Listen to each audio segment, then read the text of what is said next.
Help me welcome Vang, Vang.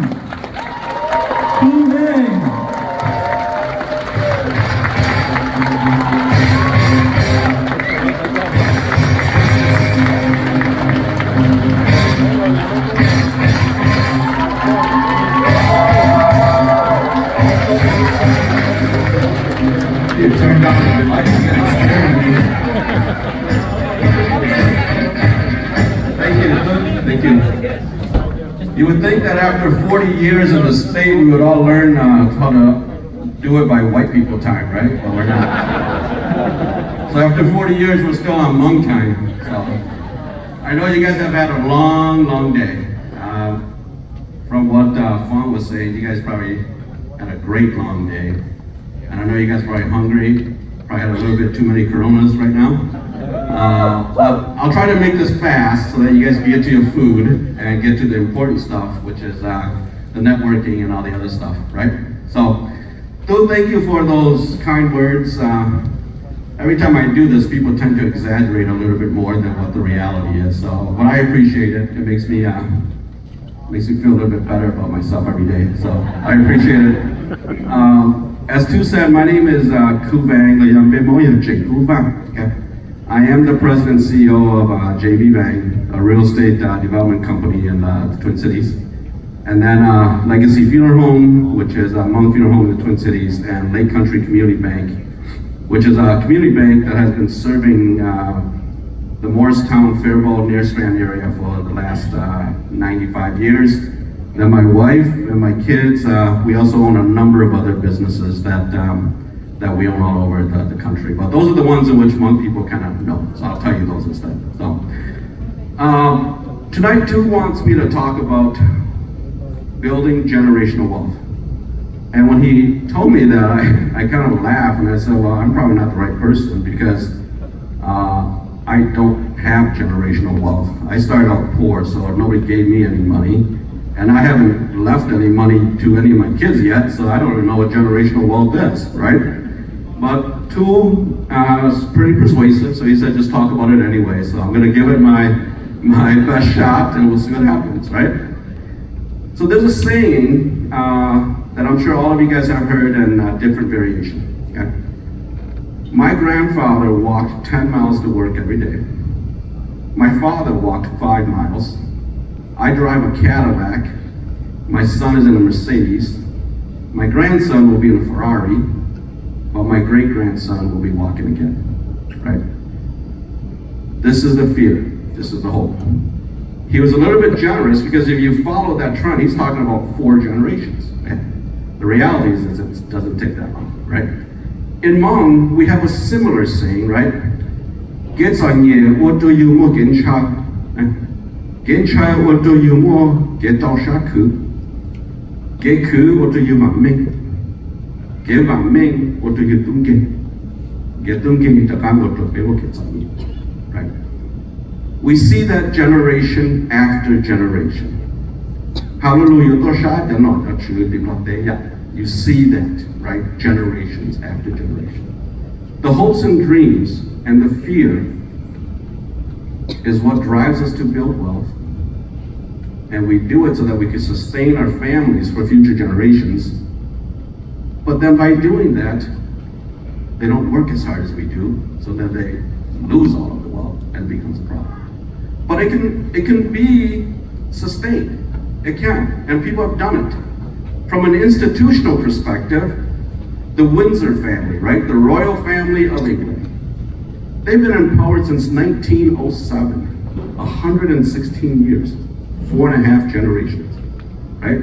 If you count back to the Saxon-Coburg-Gotha family, which is the predecessor of them, that's 900, they've been in power since 957 AD, 1,066 years, right? Japan's Chrysanthemum throne, they've been around since 97 BC, 77 generations. Thailand's House of Chakrai has been around since 1238 AD, 31.5 generations. And the mother of them all, the Roman Catholic Church, been around since 3080. 30 years after the death of Christ, they've been around. 1,993 years, 80 generations. But these are institutions, but they're made by people, but yet they can sustain wealth. How about families? The Rothschild family, banking and finance, worth about 400 billion right now, right? But nobody really knows because they're incredibly secretive all over the world. Been around since 1744, 279 years, 11 generations. The Astor family, the Waldorf Astoria, right in New York, Astor Row, Astor Court, Grand Hotel, been around since the 1700s, 7 generations. The DuPont family, gunpowders and chemical, right? The art of war, right? 9 generations. And then we have today's families, the Waltons, the Kochs, the Mars, the Cargill, Macmillans, the S.C. Johnsons, the Hearst, the Rockefeller. And then in recent days, you have the Bezos, the Gates, the Buffetts, the Zuckerbergs, and the Musk, right? Let's see how far that goes. Let's see how long they can keep on. It is estimated that 70% of all wealth is lost by the second generation. 70%. 90% of all wealth is lost by the third generation. An average of 25 years per generation, that means within 75 years, 90% of all wealth is lost. That's a huge amount, right? Why do we work so hard if our kids are gonna piss it away after we're dead, right?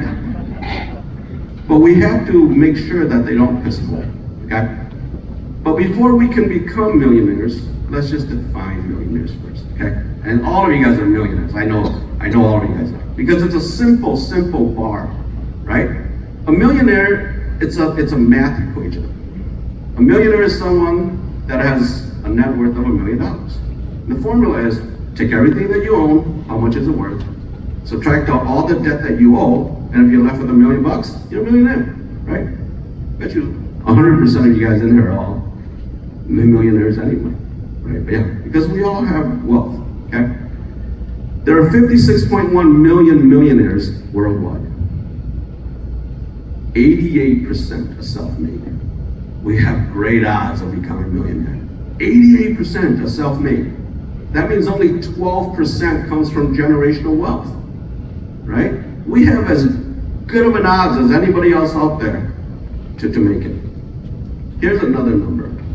Senator Powell would appreciate this. 84% has a college degree, okay? I know many of you saying, well, hang on, Gates, Zuckerberg, Musk don't have a college degree. And they're probably 3 of the most wealthiest people in human history, right? Understand this. All 3 of them has an IQ over 150. The average IQ in the US is 98. They're 50% smarter than any one of us. Do you guys really want to take your chances with that? Right? With all the wealth in the world, 1.1% of the world's population owns $195 trillion, or 46% of the world's wealth. 1.1%, right? I understand equality, I understand wealth distribution. That's another topic for smarter people than me to discuss. It's not me. It's probably not for the rest of you guys too, because we all want to make money, right? So let's skip that one, and we'll let the senator deal with that at the legislative level. Okay? But here's the thing. Most millionaires are not even considered to be in the top 1%. They're close to the top 10%. To be in the top 1%, your net worth must be over $11 million. I think we have a lot of millionaires. I don't think we have a lot of 1% millionaires. I think that's a little bit higher goal. So it looks like we all have a little bit of work to do. So where do we start, right? We start by looking inward. We start by defining who we are, and we start by defining how do we want to build wealth. There's a lot of ways to build wealth in this country. You can do it through real estate, which is what a lot of you guys do. You can buy, you can sell, you can construct, you can develop, you can invest, right? A lot of you guys do that. Or you can do it through operating a business, such as Sai and Lee does, such as a lot of you guys in there, such as Yang does with Yummy, okay? There are a lot of ways to build wealth, and you can build wealth in a bull economy or in a bear economy. It really doesn't matter. You don't have to wait to build wealth because there is no opportune time. Now, I'm not saying that I have the secret sauce, okay? I'm not saying that I know how to be successful. But since Tu asked me to talk about this, what I will tell you is how I think I reached the small little of success in which I have, okay? Hopefully from that, you guys can then determine if that's useful for you or not, okay?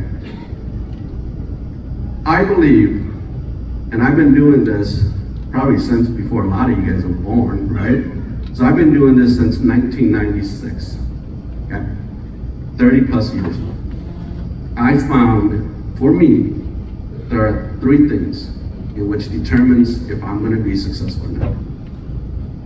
It all comes down to how do I prepare myself, how do I deliver my service, and how do I carry myself. That's it. There's no secret. Anybody else can have other secrets, but I really don't. Many people have said to me that, success comes from the fact that you have been lucky, which I have. I've been very lucky in my life, okay? And you fall into situations that benefits you. I don't totally disagree with that, but I think a little bit of skills also fell into that, right? Okay? I believe that Lady Luck visits us every day, all of us. Because luck alone does not guarantee success. And I believe we're all lucky, right?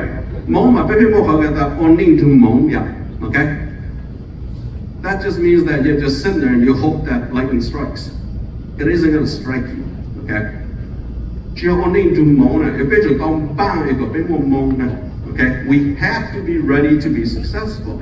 And we do that by making sure we have the right education, the right experience, the right desire, the right work ethics, and we're planning. If we do all that, and luck comes knocking at your door, open it, and welcome luck in. But if you're not doing all that, if you're not ready, and luck comes knocking at your door, and you go look at it, you go, I don't really know what I'm doing. I'm not gonna do that, right? Luck is gonna go right down the street, probably went out of Stephen Koo's house. I mean, according to what you guys are saying, Stephen probably opened his door and took all of the luck in last year, right? So we have to be prepared, and you owe it to yourself, if nothing else, out of self-respect, to be prepared, okay? If you're in the business of serving clients, you owe it to yourself to be prepared for your client. You're asking them to pay you a lot of money for your service. The hard-earned money that they worked 40, 60, 80 hours a week for to pay you. So you owe it to them that when they hire you, you are the best at what you are, right? You have to get that education base. And I don't care what it is. I'm not saying all you guys need to go out and get a bachelor's or a doctor or whatever. We've known many doctors that doesn't amount to much. We've known many doctors that are great. We know many people that don't have higher education that are doing well, right? You have to get the right education for what you guys are doing, okay? Get all the license, get all the requirements. I don't know about where you guys are from, but up here, I hear a lot of these Hmong contractors. They call themselves construction folks. They're out there fixing houses, fixing windows and stuff of that nature, but then when you go look at the permit, it's pulled by somebody else's name. Well, if you're gonna go out there and sell people that you're a contractor, then by all means, have the decency and the respect to go out and get a contract. There's license, right? And not pawn that off into somebody else. Get the license so that you can do the business. If you don't, it becomes a problem. Truly understand what your business is, not just the jargons and the acronyms. All of you guys are in real estate. So if I say to you, I have this project, it's got a 6 to 8% cash on cash, an ROI of 12% over the whole period, and an IRR of 17%, and a 5 to 7 year hold. If you're a real estate investor and you're selling that project as a syndication to somebody else, and they're gonna give you $150,000 to put into that syndication for you to do that project, man, you better know the difference between a cash on cash, an ROI, and an IRR. You better understand how those formulas are calculated and what the factors are that are impacting those. Because why would you take someone's hard-earned money if you don't understand that, right? You have to have some self-respect. So I'm going to tell you guys a story. A couple years ago, I was approached by a young lady out of Milwaukee. And she came up and she was introduced to me by a friend that I trust. We sat down and talked, and she wanted to pitch her idea to me. So she started going off on the idea, and I said, okay, before you do that, can you just tell me what is it that you do? She said, well, it's very complicated. And I said, no, there's nothing in life that is that complicated. She's like, no, this is. And I go, well, if it's that complicated, then don't tell me, because I won't understand it. I'm a dumb guy. Okay, I'm a really dumb guy, so don't tell me if it's too complicated. No, but I'll explain to you. So she went through all the stuff, and I said, so you're telling me you're in the currency arbitrage business? She's like, yeah. I said, so you're buying money when the market closes in Europe and hope that by the time the market opens in the US, you can make a spread. She's like, yep. So what is your rate of return? 14%. And I looked at her, I go, man, either you think I'm an incredible idiot to not understand that, or you just don't have any self-respect in your own knowledge base. I buy and sell money for a living, guys. Okay, I understand currency arbitrage better than anybody else out there. You don't do 14% monthly on currency arbitrage. You're lucky if you're doing 25 basis points on a daily trade. Needless to say, our friend there is in jail for fraud for over 24 million, right? Know your industry, respect yourself, understand the money that you are getting from people are their hard-earned money. Don't take advantage of them. Be prepared to be lucky. How many of you guys in here have an Apple iPhone, Apple computer, right? Everybody thinks that Steve Jobs founded Apple. Steve Jobs did not. Steve Jobs was an opportunistic computer sales guy that ran into Steve Wozniak, who put the technology together and created Apple. But Steve Jobs was prepared, he was driven, he knew how to sell. He took that, paired it with Wozniak, and Apple was born, right? Many of you guys have kids. We all spend a ton of money at McDonald's, right? Just a ton of money. I love Happy Meals. Chicken McNuggets, ooh. and the spicy hot mustard sauce, ooh, good stuff, right? Everybody thinks that Ray Kroc founded McDonald's. He didn't. He was an opportunistic milkshake sales guy that ran into the McDonald's brother and figured out a way to con that business out of it, right? Okay? Be prepared. These guys are opportunistics. They were prepared. And when opportunity knocked at their door, they opened up and they brought it in, right? And they delivered. But just because you were there at the right time doesn't mean that the business will be successful. So you have to define your service. Define your delivery methods. Set a standard service level that is in line with your moral standards. Okay? We're not in business to cheat anybody. Okay? Become a thought leader in your field. Become the expert in your profession. Learn every single thing about your business, no matter how small or insignificant. Jadota, he saw me taking the garbage out. What he didn't see was a couple nights before that, I was in the parking lot at 2 a.m. because the bathrooms were all plugged up, and I pulled up the manhole cover, and wastewater was right at the parking lot level. I called the plumber. He came out, took a huge hot water jet, put it down there, start jetting. It popped. The pressure was released. That sewer water shot up 40 feet in the air, and I was covered with crap, right? Okay. But again, I needed to understand that. So I tell all my staff, if I'm asking you to stick your hand down that toilet and going down to the gooseneck and pulling out what's down there, I've done that already. That's why I'm asking you to do it, right? You gotta know that. You have to understand, no matter how small it is, the insignificant things in there. You need to understand so that when your client asks you for anything, you would have thought it through, you can explain it to them, and you can communicate with them. When a client asks you a question, and you need to know the answer, and you need to anticipate the 2 or 3 follow-up questions that answer is going to generate. You need to be the first thing that pops into the mind of that client when they run into any issue, regardless of the issue. Now, okay? In today's world, I see a lot of young people, and I hire a lot of people. I see a lot of young people where they say, well, that's not really in my job description, right? That's not really my responsibility.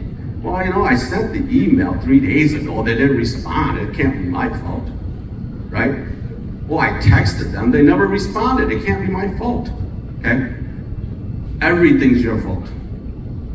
Everything is your fault, okay? Unless you don't make everything your fault, your client won't be there. When your client calls you, they don't care who's responsible. They don't care whose fault it is. You're there to fix it. Everything is your fault, okay? What we tell our client is, when you hire us, we have nothing to hide. You are welcome at every single meeting that we have, but you should never feel obligated to be at any one, because you know that we'll have your best interest at heart, whatever we do, okay? You must determine your competitive advantage. In whatever we do, there's a lot of services. Real estate sales, construction, development, whatever we do. There's entitlement, there's financing, there's title work, there's design, construction, zoning, and everything. But there's gotta be something that you are better than anybody else out there. The magic, right? I was talking to a couple of guys from North Carolina here. Where is that magic? Where in this spectrum of service are you the best at? Yeah. For JB Vang, that's in the financing stack, right? That's in the structure. We can put deals together all day long on the financing side. Because the reality is, if you can't put the money together, you ain't got a deal, right? So I approach development from the financing side. I learned design, I learned entitlement, I learned construction. But I approach development from the financing side. Whatever services you guys are in, you need to figure that piece out. What is that competitive advantage? Where is that magic? And if you capture that magic, everything else falls in line. You put the financing together, everything else falls in line. But if you come from generational wealth, you're one of the 12%, they got a lot of money, financing is not a big deal. As long as you know how to design it and build it, right? It doesn't really matter. Yeah. So find out where that piece is. Because of the way that we deliver our service, we have a lot of loyalty. When I left Western Bank in 2002, I had a client that I just made a loan to for them to build their building back because they lost it in the fire. And when I left, he called me and said, hey, I'd like to hire you to help me build this building. And I'm like, well, you do know I don't know how to build buildings, right? He's like, yeah, I know. I go, so then why do you want to hire me? He's like, well, here's the thing. I don't know how to build buildings either, right? But you seem to know what you're doing. You ask the right question. You don't know how to build buildings. I don't know how to build buildings. I don't know how to ask the right question. You know how to ask the right question. You're better than me, so let's do it. Oh, well, okay, let's go do it, right? That's the first development project I did. And it's about $400,000, right? We made about $40,000 gross fee, right? Today we spend $40,000 on one set of one rendering, right? But that goes to say that, our clients, they need to build that trust in us. We have to allow them to build that trust in us, okay? As I said before, when you're delivering a service and when you are taking people's money, everything is your responsibility. Loyalty comes from a client feeling that no matter what the situation is, you will make decisions that is in their best interest. Final point, how you carry yourself matters a lot. In my life, as I said to you guys before, I'm not the smartest guy in the world. I'm not the one with 150 IQ, right? I think I barely break like the 90 number there. So I try to make things really simple. Okay. I tell my staff, if you're going to bring me stuff, one page. One page. If you can't fit it on one page, don't bring it to me. Because I don't know how to read it after that. So one page is all I need. You need to figure out how to put everything into one page, right? And you can't go eight size fonts either. Okay, you gotta keep it at that 10 to 11, right? But I live by a really simple rule in everything that I do in business. Just because you can doesn't mean that you should. Real simple. Okay, you are your biggest champion. You are your biggest critic. You are the only one that can police yourself. Okay? I'm sure all of you guys are Hmong. All of you guys have kutina ya. Tatimonchi kutimushi tamoshi halo ego ni samon paite ni samon lobde samon yoni mo ah. It doesn't matter. The only person that can police him is him. Yeah. Okay. You have to hold yourself to a higher standard. Okay. No one can help you. Once you compromise this, there's no going down. Okay? I've told this story before, and Stephen Tao probably heard this. I apologize, Stephen, I'm going to say it again. So in my life, I play a little bit of golf. I'm not good, but I play. And I learned a great lesson when I was at Western Bank. I was chasing a large client, and I've been chasing that client for a couple of years. One day the client called me and said, hey, I have a tee time, and I need a fourth. My fourth just dropped out. Can you fill it? I go, absolutely. Don't need to ask twice on that one, right? So I jumped at the opportunity, and I spent 6 hours playing golf with him, right? Learned about what he wanted, learned about his business a little bit deeper, understood his motivation, learned about his family. You don't get to spend 6 hours with people. And if you do, that's a blessing. That is a blessing, okay? When everything was said and done, I was putting my bags in my car, and he said, hey, cool, send me that last financing proposal that you've been trying to get me to look at. I'll sign it and send it back to you, and let's start the process of moving my accounts over. I'm like, holy crap, right?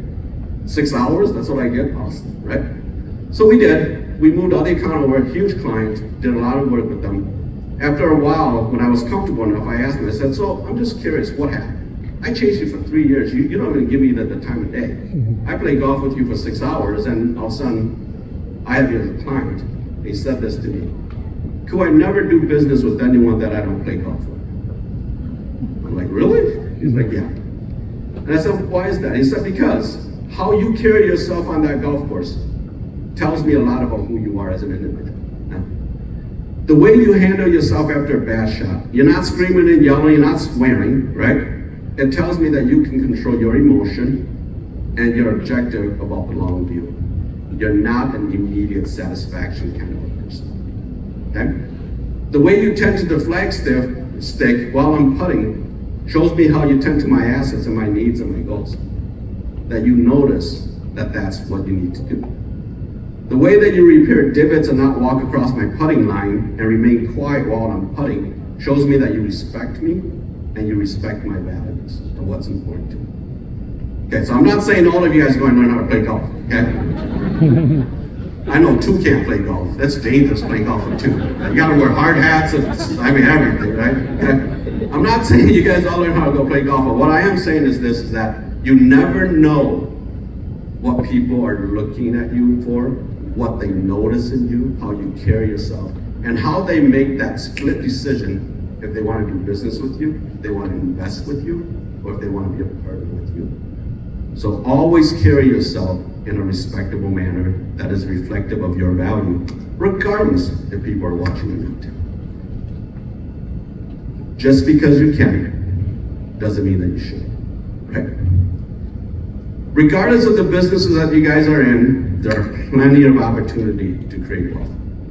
As Warren Buffett says, you can make money in a down economy, you can make money in an up economy. You just need to know how to manage, okay? Many of us start businesses, but we don't run businesses, okay? We don't manage the businesses. I have a friend, he has a business up here. It's a good business, probably doing $1 million a year, right? So he came to me and he says, hey, you know, is it okay if I buy some of your business? I go, well, why would you want to buy my business? He's like, well, my business is just not sophisticated enough for me, right? I can run that business in my sleep. So I think I need more because I'm such a capable businessman. Right? But when you look at his business, he's in the same business as I'm in, right? He's not doing a tenth of what we do. If you're gonna spend the time and the resources and the energy to start a business, run that business, manage that business, okay?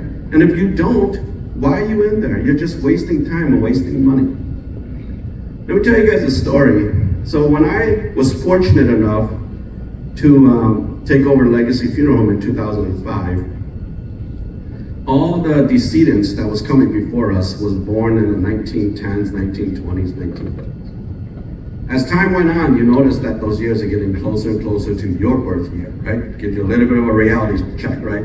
Holy crap, I'm not invincible, I'm not immortal, right? And so as we started noticing that, the demographics of the folks that were coming in to do the arrangement also started changing. Okay.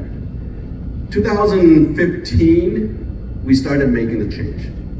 We reevaluated our business model and we started going, you know what? Our demographics are changing. So we started being a little bit more innovative. We started adding web pages. We started adding electronic, arrangements. We started adding all these things. Before 2016, we were probably 80% of the people that came through our doors were elders. Today, 80% of the people that come through our door are under 40. Okay? The community is changing. They demand more. Here's the beauty. Before 2016, those 80%, when they come and they do the arrangement and the funeral is done and they come and pay, the first thing they ask you is, right? Oh, kaya to ka kuma Shilong tempo lo ino e kaya ni tu e ka pa ka pa ku inyo pa. Okay. But you can set an appointment for 1 o'clock and show up at 1:30 and they don't yell at you. Okay? My clientele today, you set an appointment at 1, you better show up at 12 or at 12:55 or they're gonna text you at 1:01, right? But when the funeral's done, they don't want to know who you are because they're not asking for a discount anyway, so it really doesn't matter, right? Okay? The demographics are changing. You have to meet that demographics or your business is not going to be there. This is what I mean when I say many people start businesses, but they don't run, they don't manage it. In this great country, where outcome is a direct relation to the effort that we put in, the possibilities are limitless. Being a person of integrity, having a moral compass, being prepared, being an expert and a thought leader in the delivery of your services, carrying yourself with integrity and worthy of people's trust. That's how I felt that has made me experience a little bit of success in which I have. Right? I've been doing this since 1996. If I know then what I know now, my God, I can scale this thing like it was going outside. Right? But the thing is, we don't want to teach. That's why I'm so grateful to Chai and to Vang and all these guys for putting these things together so that we can all teach. So we can all teach what little bit we know. And maybe that little bit along with a little bit from somebody else, a little bit from somebody else will help you guys kind of move forward. You're all on your own individual journey. I'm not walking it with you, nor are you walking mine. This may be your first step towards that. This may be a recharging because you've lost that drive. Because you live in North Carolina, there's just not that many more, right? Or this may be a reset. Now, regardless what it is, don't let the naysayers distract you. You guys know this, okay? You're working weekends, you're working Saturday. 3 months later, you walk in with a, So don't judge, don't do come on. Right? It's true, probably is. But then again, is it because they have given up and they feel defeated? Misery loves company. They want you to be in that same hole as they are. They don't want you to be better. They don't want you to be wealthy. They don't want you to be financially better. That's no fun. Because you become better and they're still down there. Yeah. The naysayers are very difficult. I work really hard. You can ask my wife. I work 10 hours a day, Saturday and Sunday. This Saturday, I gotta go open up a funeral home because one of my guys needs to go do a wedding, right? And I get that all the time. My God, don't judge, don't do come. Is it because they don't have anything and they want me to be just like them? Okay? Look at it from multiple factors, okay? We're all so fortunate to be in this country, okay? To have the opportunities to make our dreams a reality. Where else in this world can two kids from Laos, born in a third world country, do what we do? Be what we are? Nowhere. Not even in Laos we can do this, right? Where else can we do this? As I tell my son, I'm so excited for you. So excited. I wish I was just starting out. The world is your oyster. Go and make your dream a reality, whatever that dream is. Okay? Okay, no, okay?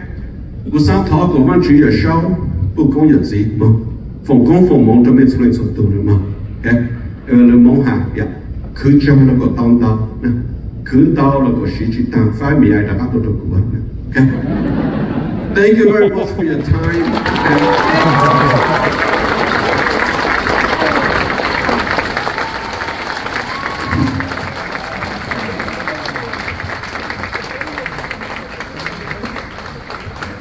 All right, give a cool round of applause again, guys. Thank you so much. Thank you so much. All right. That's good, right?